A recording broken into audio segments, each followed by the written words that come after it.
Have blessed afternoon to all of us. My dear brothers and sisters in Christ, my topic for today is faithful love. So, faithful means having faith, remaining true, constant, or loyal.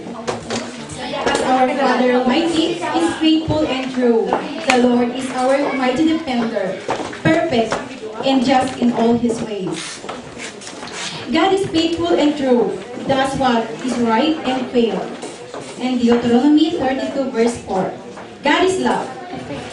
Natouch po ako dito because we cannot show love to others if hindi natin mahal si Lord. So, for we know that in all things, God is works in good and those who love Him. Hindi po natin mapapakita na sabihin natin sa kapatid natin, mahal kita. Madali pong sabihin, totoo po yan, pero ang hirap po kung yung puso natin ay may nakatago palang dumi, sakit, at dinaramdam sa kapwa. So, faithful, in other terms, maintains sexual loyalty to one's other lover or spouse. Not having relations with anyone except your husband or wife, girlfriend, boyfriend, or partner. For I am faithful kasi isa lang po ang taong minahal ko, tao ko na ibinigay ko yung buhay ko. Faithful dahil nagmahal ako at iisa dahil iisa lang po ang heart ko, and that is full of sincerity. Sincerity, kasama ko yan ang pagiging honest and sensitive natin. Yun po yung madali po tayong saktan dahil sinasabi po natin na tama tayo. Parang hindi po natin ipinagsisinungaling na ano man tayo. Kung ano po tayo, makasalanan po tayo, wala pong perfect. Only God is perfect. Amen. For I am faithful to Him, to God. So, my question is, brothers and sisters, how do you show that you are faithful to your loved ones or with God Almighty? For me, I am faithful kasi siya lang po ang aking no-honor sa aking puso. May takot po ako sa Kanya na bata pa po ako kasi mahilig po ako mag-believe. So, natatakot po ako na si Lord, pag magsabi tayo ng lies, papaluin tayo. Yun po ang tinamulatan. So, for I am faithful to God, siya lang po ang ino-honor sa heart ko. I praise and worship only Him. That is in Deuteronomy 6 verse 13. And if we worship other gods, the Lord's anger will come against you like fire and will destroy you completely. Because the Lord is your God, who is present. Because your Lord is with you. He tolerates no rivals. Diyan po sa Deuteronomy verse 13. Siya lang po ang ating itataas. Siya lang po ang ating ipupugay sa ating mga puso. Even though na kasalanan po tayo. Dahil po sa atin, kaya po lang dito, bumabalik tayo sa Kanya. Dahil gusto natin ibigay ang mga nagawa natin, ihingi ng kapatawaran ang ating mga naging kasalanan. Dahil mga tao po tayo, pero pwede po pala tayong mag-improve kung ang knowledge na manggagaling kay Lord ang nasa sa atin. Base po sa faithful na title ko, andyan po yung pure love can transmitted when a person love God, not love himself. Open the book of Matthew 5, verse 32. In verse 32, but now I tell you, if anyone divorces his wife or any cause other than her unfaithfulness, then he is guilty of making commit adultery. If she marries again, and the man who marries her commits adultery also. Kinuha ko po itong verse na ito to share my life story. So, nagmahal po ako sa isang tao na mabuti po siya, mabait siya. Yun nga lang po, may dalawa po siyang anak. Yan po siya sa mga anak. So, mayroon siyang naging partner. Dito po, hindi po ako ang sumira ng kanilang pagsasama. Naghiwalay na po si brother and that sister nung napunta po ako sa buhay niya. So, sa mga time na nagdaan na yun, ako ang alam ko lang, totoo, hindi ako nang agaw, hindi ko pinagsama ang nagmamahalan, hindi ko sinira ang tao na may trust, may honesty, may love, may understanding. Hindi po. Noon pa man po, hiwalay na sila because of unfaithfulness.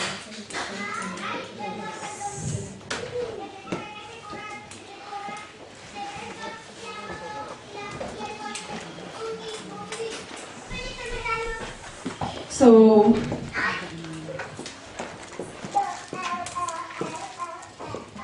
ganun pa man po, ang buhay ko po ay may purpose. Dahil mahal po ako ni Lord, hindi po ako niya pinabayaan. Yun lang po ay accidentally na nagbiyahe po ako sa Manila with him dahil po yung tita niya is asawa po ng yung tita ko ay asawa po yung tita niya. So, bata pa po ako noon ay nakikita na ako. So, hindi ko rin po inisip na magmamahal ako ng tao na mas may edad kaysa sa akin. Dahil po, noon po, nung mga bata-bata po ako, ang sinasabi ko lagi is, it's better to die than to marry lakay. So, lakay is matanda po yun. So, sabi ko po, yung po sinasabi ko, may mantika po sa akin ng older na 3 years sa akin, sabi ko, ayoko. Dahil sabi ko, wala pa yung love sa puso ko. Ayoko, naglalaking magkasama ko. Yun po ang sabi ko, and God is that. So, noon po, parang iba na dahil may kiss na. So, kinis niya ako sa loob ng bus. So, hindi ako naman sabi ko, uy, bakit ganyan? Gusto ko, i-ano ko siya, i-denunshag ko siya, pero iba na po pala ang nanalo ko. So, namahal na po pala ako. Hindi po gaya ng dati na may nanligaw po sa akin. Sabi po na mahal niya ako. So, hindi ko mahal, pinagtago ko, i-denunshag ko po sa polisiya. So, that time, yung yung father ko is police. So, sinuntok niya yung tao na sinabi sa akin na minamahal niya ako, na neighborhood ko yun. So, sabi ko, hindi ko dahil wala nga pong love, so wala yun. Yun. So, doon na po kami nagkakilala ni brother.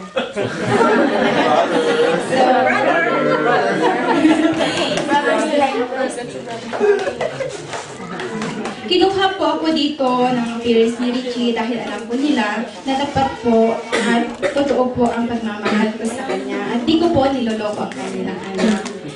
But I am not perfect too. Sa laki ng pagmamahal ko, it turns into hatred, revenge, problems. Bakit ikaw ang mahal ko? Ganito ang sitwasyon ko ngayon. Ba't ganito ako mag-isip? Dahil nanggugulo na po yung babae. So, nandiyan na po yung na sabi ko kay sister, nung kayo po, bakit hindi mo pinhalagahan ang pagmamahal niya sa'yo? Para hindi ako napunta sa impyerno niyo. Yun po ang sinabi ko sa kanya. Dahil siguro nalaman na po niya na pinapahalagahan ko na po yung tao dahil mabuti siya, mabait siya. Alam ni Lord yan na may kakaiba siyang puso. So, many times I tempted magpamataw dahil I condemn myself. Wala na yung trust ko kay brother. Wala na po yung good day. Puro na lang away. Wala na yung respect. At sinasabi ko na rin, magkabalikan na kayo para matahimik na ang lahat. Puro pera na lang ang pinag-aawayan. So, yun po pala, pag puro away kasi pera lang po ang pinagmumulan ng away. Hindi ka na masaya dahil walang pera. Hindi po yun. Ang totoong pagmamahal po ay nanggagaling sa puso. Ano po kainin natin? Magkain man po tayo ng puro kanin lang at puro asin. Mabubuhay po tayo. Amen. Kung may pagmamahal tayo at may trust tayo kay Lord. Sabi nga po niya,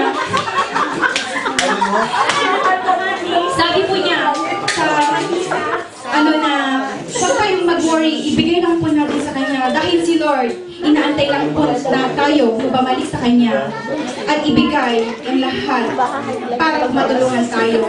Dahil ang tao po ay may limitasyon lamang ang pag-iisip. But si Lord po, nasa Kanyang lahat, nasa Kanyang kayamanan. At gusto niya na maging mayaman din ang anak niya kung sumunod po tayo sa Kanya. Amen! So, nagbibigay po siya nung mag-asama na po kami dito dahil po ang parents niya po tulong sa akin. Hindi po siya mismo. Kasi nandun pa rin po yung kape na ganun pa rin. Pero matagal na po silang separate. At si sister, ano na po siya, well, buhay at hindi po pinapakailangan ng buhay. So, dahil po responsibilidad niyang magbigay ng hilingin para sa mga anak, okay lang po, masakit man po, okay lang. Magbigay po ng 100,000, okay lang. Magbigay po ng more than 1.5 million. Yun na po yung hindi okay. Kasi po, sabi na rin po ng nanay niya, anak, hindi na pwede yan. 1.5 million, hindi na pwede yan. Saan ba pupunta yan? Sa mga anak mo? Hindi. So, hindi yan. 83 million, 1,000 lang po, 83,000. But okay lang, vision people na high school. 83,000. 25,000 ang pinapadala po namin. So, sa akin po, mahirap man, pero pera lang yan. May pag-asa po ako na one time, si Lord, i-open po yung heart and mind niya para mabuksan po yan. At yung ano ni Lord ang makita sa kanya. Dahil po sa kabutihan niya, binibigay po niya lahat yan. At ako po, pinagkasama niya, partner niya, tinulungan ko po siya dahil alam ko po na, bueno, kung sinasabi ko para sa anak, para sa anak. Okay lang po yan. 25,000 aman, okay lang yan. So, Hindi malaki kasi dalawa ka. dahil po doon, sabi ko, tatay ka kasi, responsibilidad mo kay yan. Hindi kaya ng tatay ko, hindi ko man lang naramdaman inalagaan ako, binukag ako, at pinaligo ako ng bata ako. Hindi ko po yung naramdaman. So, sabi ko, Lord, ba't ganito? Ba't siya binigay mo? So, yung pala, na ano ko po na, yung hinahanap ko ng pagpabata ako, pinapakita po sa akin dahil responsibilidad niya. So, ibibigay niya po yung responsibilidad niya na hindi ko man po inisip na okay lang dahil tatay ka, ibigay mo yan. Kahit masakit, kahit away na dyan, minsan na hindi ko maintindihan. Very sad po ang pagsama namin noon. Minsan lang may masaya, ulit po may kontrabida. Almost 6 years po ako nagtiis. Mga parents lang po niya ang sumusupport sa amin. Yung parents, yung nanay niya po at yung tatay niya. The rest po, pero puro inggit. Puro panlalait. Yung iba po. So, tinis ko po lahat yon. Kulang na lang po sasabihin na itapon ako sa bintana. Dahil nasa first floor kami, hindi man po kataasan. Okay lang po, nitapon ako. Mapipilayan ka. Sinasabi po na ang anak ko ay ibang ama. So sabi ko, ang napakabuti niyo, salamat. Wala po akong araw na hindi umiiyak. Sa isang linggo po, isang araw lang po ang saya ko. Pero maya-maya, mawawala na naman. Tiniis ko po lahat yun. 6 years po yun na nagtiis ako. Ang nanay lang po niya ang nagsasabi na, anak, kasi po nawala na rin po ako sa akin yung respect, yung trust ko noon. Dahil nga po doon sa Yung babae po, lagi pong nang papapel. Lagi na lang po. So sabi ko, ang hirap pala ng ganito. So sabi ko, hindi, Lord, bakit siya? Huwag na lang siya ang pinigay niyo sa akin. Iba na lang yung doktora na lang po, yung abogada na lang po ang sa kanya. Dahil mahirap lang po kami. Mahirap lang po kami. Pinanganak po ako na inalagaan ako agad ng aking grandparents. Sila pong nagpalaki sa akin mula hanggang 18 years old. Sa hirap po ng buhay, ang alam ko po noon, hindi ko po iiwan ang aking mga lolo't lola. Gusto ko po, sa kanila lang, alagaan ko po sila. Mamatay na po ako, kasama ko na sila sa heaven. Yun po ang dream ko. Hindi ko po hinahangad ng mansion, hindi ko po hinahangad ng karangyaan. Sa aking puso po, hindi ko minsan hinahangad yun. So, dito po naramdaman ko yung pang-aki nila. Nasipay ko din po ang sarili ko, pero andun talaga po yung konsensya. Parang may gusto akong gawin. Pumasok po yung counseling sa mind ko kasi gusto kong malaman at ilabas ang nararamdaman ko. Mapayuhan ako dahil wala na pong direksyon yung pag-iisip ko. Naluloka na po ako.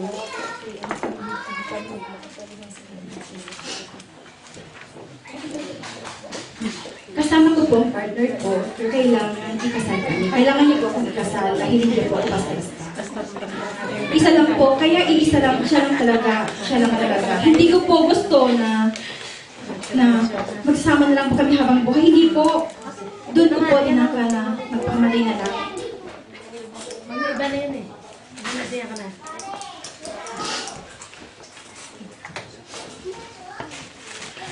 Dahil importante po sa akin na yun po yung kasal niya.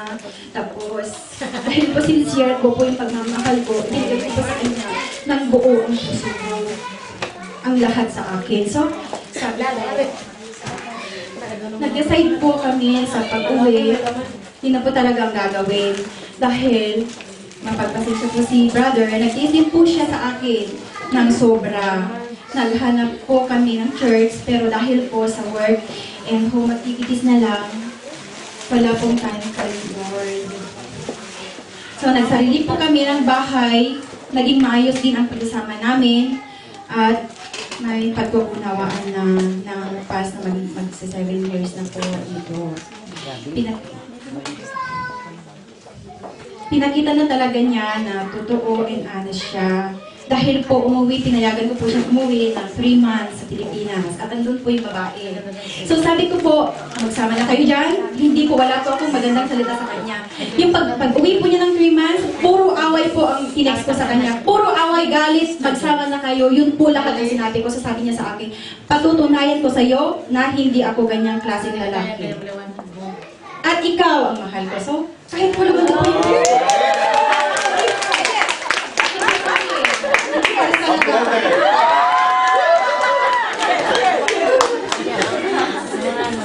So, ako na po yun talaga yung na nag-iisip talaga ng ibabato ko sa kanya. Lahat po, ako yun talagang nagulo na po yung mag-iisip ko noon. Dahil nga po, naging honest ako noon. Tapos sinanggap ko siya at babalik ng babae. Ayun na po, nagkaroon na po yung war. Third World War na po yan. So, saglit ka.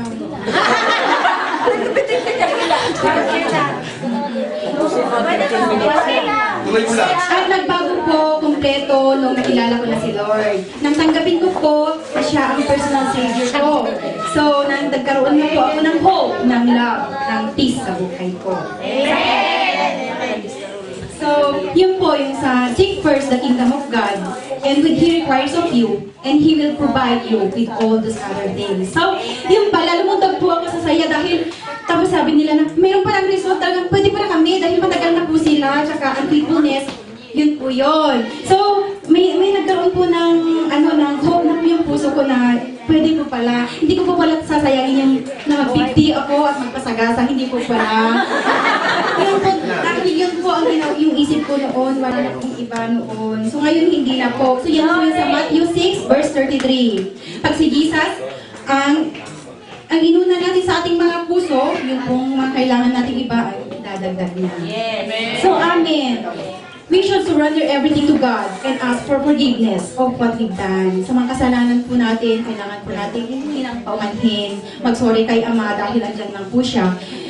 Free po siya na yakapin tayo dahil mga anak tayo. Kaya nga po nagpapako siya doon sa cross dahil po yung mga makasalanan na kagaya ko po noon ay iligtas niya para mapunta po sa mansion sa heaven. Amen. Very true po for anyone who asks will receive and seek will find. And the door will open to those who knock. Matthew 7 verse 13. Kung bumalik tayo sa Ama natin, matutuwa po siya dahil tinubos po lahat ang mga kasalanan natin sa cross ng Kalbaryo. The only salvation that we have is when we accept God in our heart and in our life. The only hope.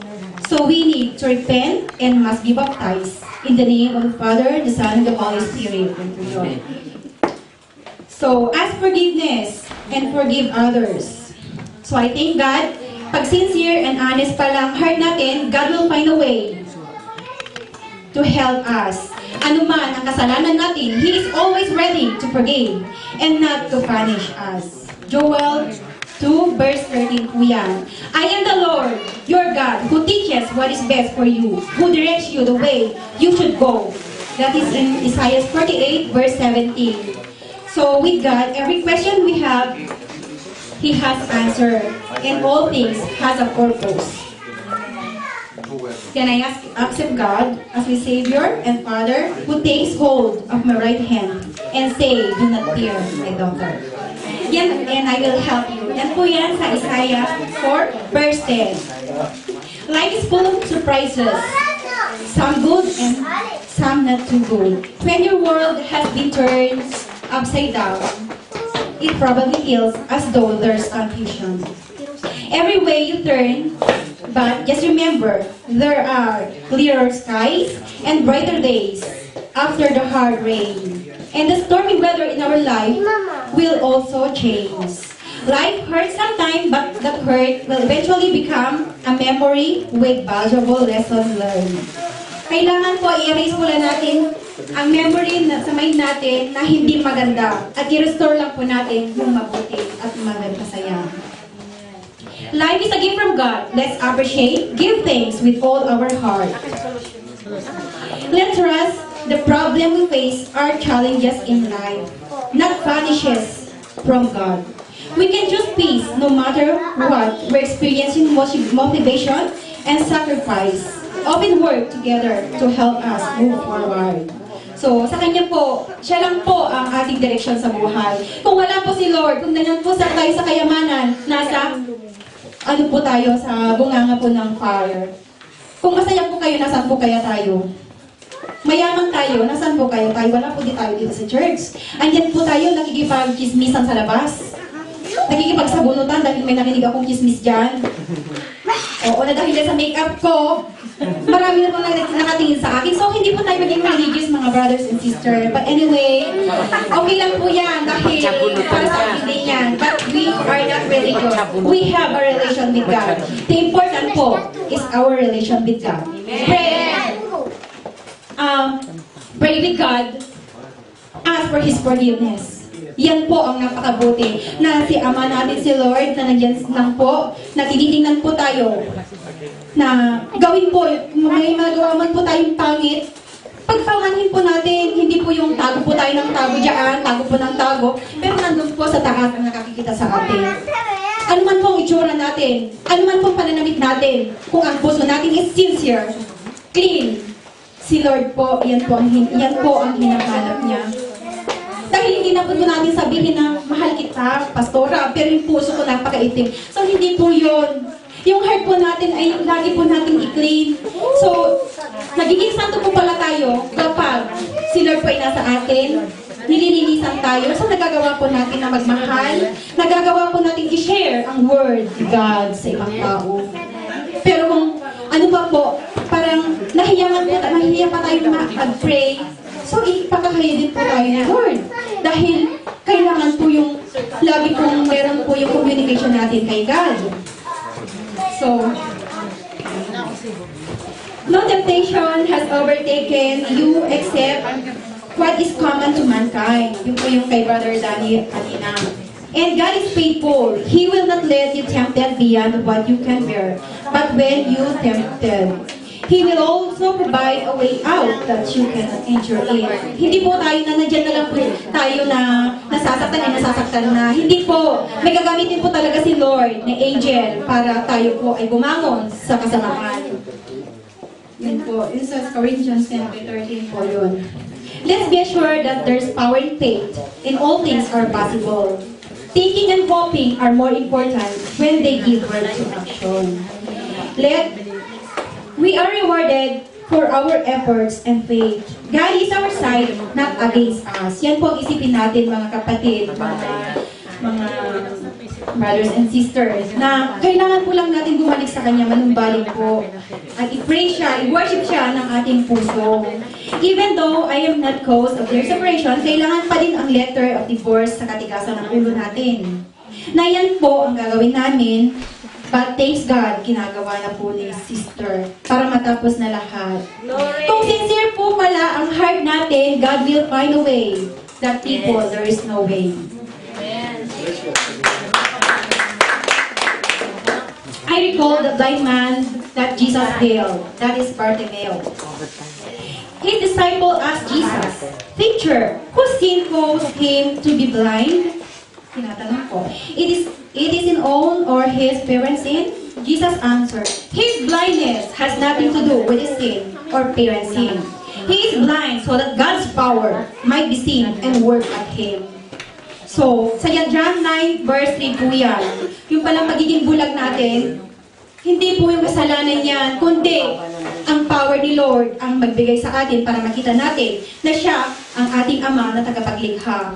At yung power niya, makita po natin na siya po, andyan lang po siya na magbigay sa atin. Ibigay lang po natin yung heart natin, yung submission po yun. Sinasabi niya na so, I submit everything to God. So, I think that dahil through preaching nandito po ako to know more God. Para mag-shine po yung light ni Lord sa buhay ko. Jesus said, "Call to me and I answer you and tell you your great and unsearchable things you do not know." Jeremiah 33 verse 3. Whatever you ask for prayer, believe that you have received it, and it will be yours. Mark 11 verse 24. Nothing is impossible with God. Just put our full heart and trust Him. Psalm 1 verse 37. Do not be afraid, do not discourage. Deuteronomy 31 verse 8. If someone discourage us, tell us our Father. Bigay lang po natin kay Lord yan. So, to give importance to what we have. Pwede pa po ba? Kasi po, pwede po ba, Pastora? Kasi po may short story po na yung namamalimos po, tsaka ni President. Ito po yun. So, yung namamalimos po, nasira po yung kanyang sapato, yung tsinelas, dahil wala nga po siya, wala na po pangkape lahat. So, ito man namamalimos po, pumunta po kay President. So, sinabi niya, President, tulungan mo ako dahil itong tsinelas ko padikit naman. So, sabi ni Presidente po, ididikit ko, lahat na lang ng tao pumupunta sa akin. Sino naman ako? Ako, sino tutulong sa akin? Sabi po niya.